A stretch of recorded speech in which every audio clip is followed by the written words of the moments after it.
mga business, dito tayo ngayon sa RCBC. Ayos tayo ng ATM. Maaga tayong umalis kanina sa bahay, mga 7:30. So kasama ko si Amaro. Sa linggo po kasi siyang walang pasok, kaya sinama ko siya para makalaga-gala din. So yun, 9 pa pala ang banking hour dito. So waiting kami ni Amaro dito sa harap ng RCBC, mga ka-business. Kasi sumasahod ako kay Paps pa rin ko mapasok sa bangko niya, kaya kailangan ko na din manguha ng sarili kong ATM. Yun, congratulate kay Papa Din sa kanyang napaka-successful na proposal. Really, kasama tayo doon sa mga nakasaksi. Sumama din si Amaro po, mga ka-business. Alright, so balikan namin tayo. Tapos na tayong mag-apply sa bangko ng ating ATM. Nakuha na natin. Pumasya lang kami dito sa lugar ng pinsan ko dito sa Pote. Caloocan pa rin, malapit lang sa Bagumbong. O, ando yung pinsan ko. Operator po siya ng bulldozer. So ayan, dito kami ngayon. Ilan na tinakbo to? Saan? Nasa 2,000 saan? Pumunta ka na ng Sambales. Hindi pa nga eh, dito pa lang yan. Nakarating yan sa Pampanga. Kila Naning. Kila Naning, tapos kila Tikram. Ito yung lugar ng pinsan ko. Operator siya ng backhoe. Siya nagkakarga sa mga truck. Ayan.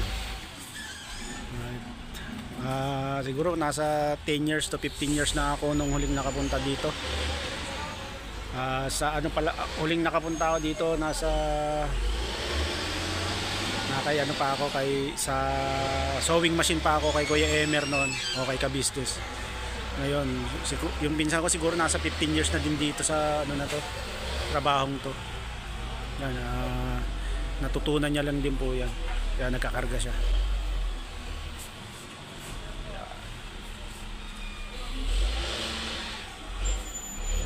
Si Amaro. Ano po mga business?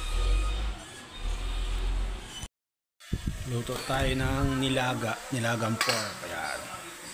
Ayan ating mga picado. Repolyo, pechay. So dito yung ating pork, ating pressure cooker. Yeah. Alright. Ito ay ating magiging gabihan. Dinner. Let's go.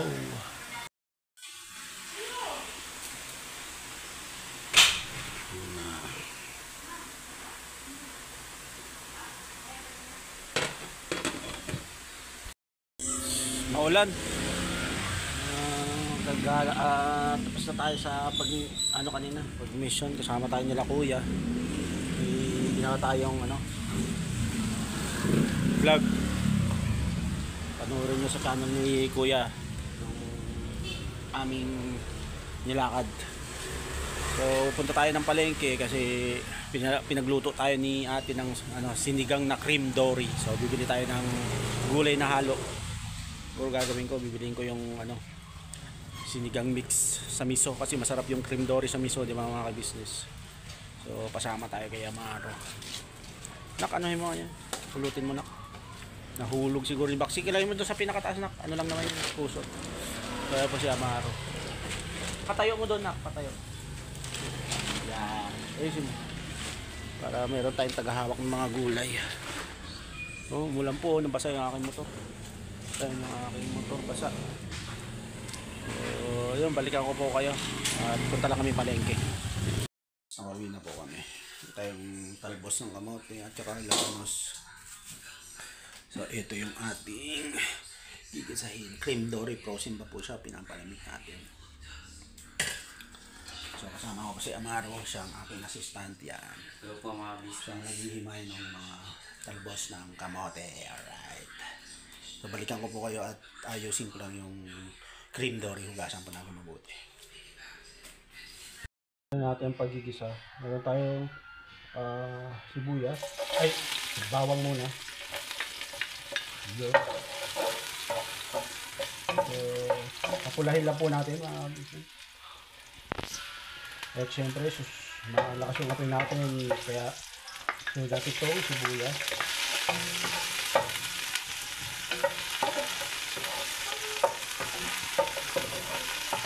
Yun, sinahan po natin. Baka masunog.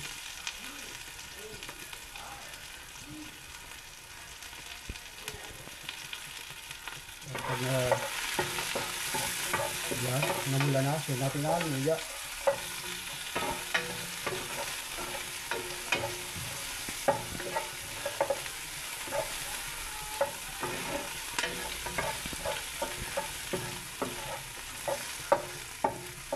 Siyempre.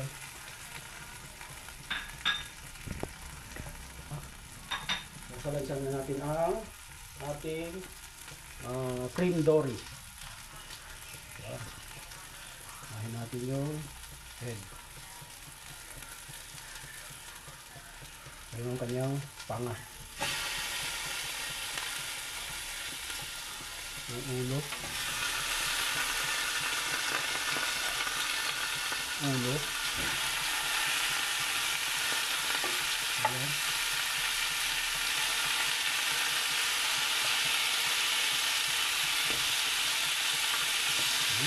Grabe, nangangamoy yung sarap niya mga kabisnes. Taba, may taba yan. God, ang sarap nito. Alright.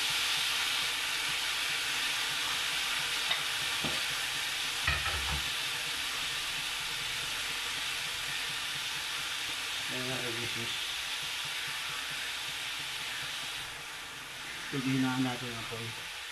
Kaya lang natin siyang medyo maprito-prito para maya-maya ay ating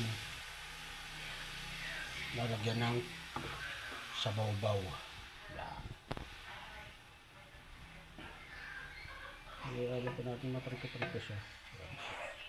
Yung kanduli po ay sobrang ano siya, creamy tapos mataba. Cream dory. Yan, kaya nga cream dory, di ba? So, takipis. Takipan natin konti. Nagilaw tayo ng konti mantika pandagdag para medyo maprito. So, yun, tatakpan ko natin mga kabisnes at babalikan natin kayo. Yun ang mga kabisnes. So, nilagyan natin labanos. Tapos, lalagyan na din tayo ng ating sabaw. Uy, nahamugan po ang ating yan. Yan po ang ating ano. Alright.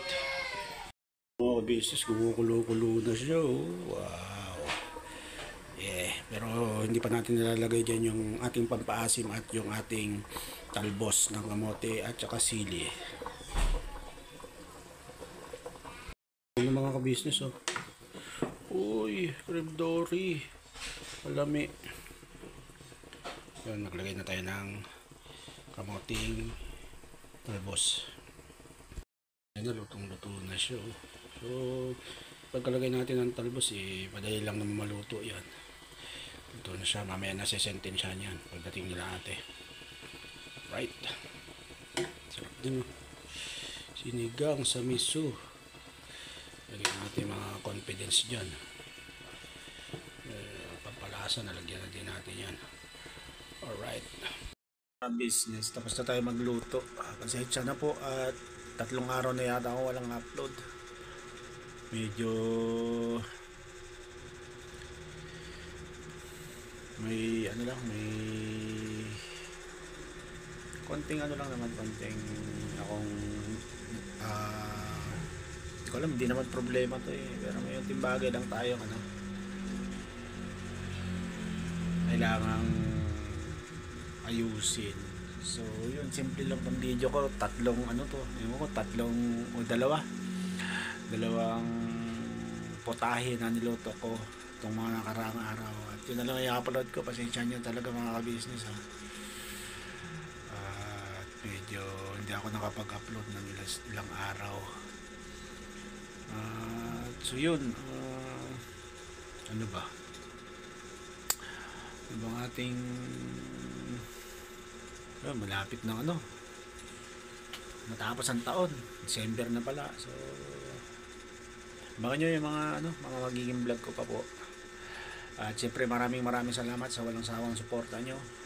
At ganoon din sa mga itong taon na to na nakapagpaabot ng pagmamahal sa Kagwang Istong Official. Syempre sa pangunguna ni Ma'am D, pinagkalooban tayo ng bagong motorsiklo. At ang iba po na si Ma'am Rowena, yan, paabot noon sa aking kaarawan. At lahat ng mga nag-sponsor po, sa mga nagpapadala ng package na meron po tayong bahagi. At yun, tuloy-tuloy lang mga ka-business. At yun, pasensya ulit sa ilang araw na hindi pag-upload. So sana enjoyin nyo tong simpleng video na pagluluto ko ng mga ulam. Hanggang sa muli, birabanat lang tayo.